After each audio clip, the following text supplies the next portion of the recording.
Okay, so if you haven't heard, there's been just a ridiculous amount of lake effect snow falling into parts of the Great Lakes over the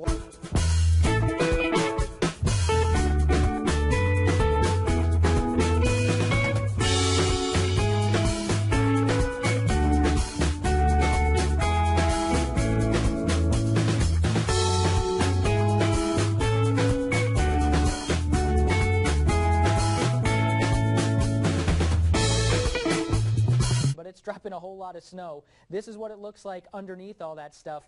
Not quite as pretty as it looks outside it. I gotta tell you, we have snowed and snowed and snowed all night long.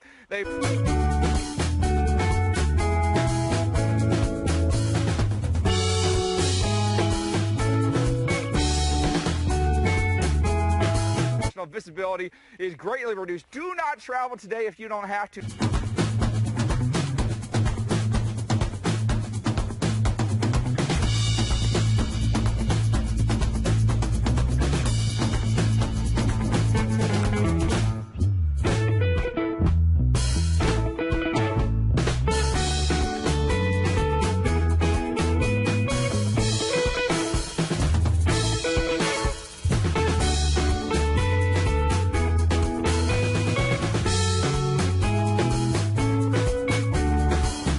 Here is the big block of cold that's sitting over the east right now and also eastern parts of Canada.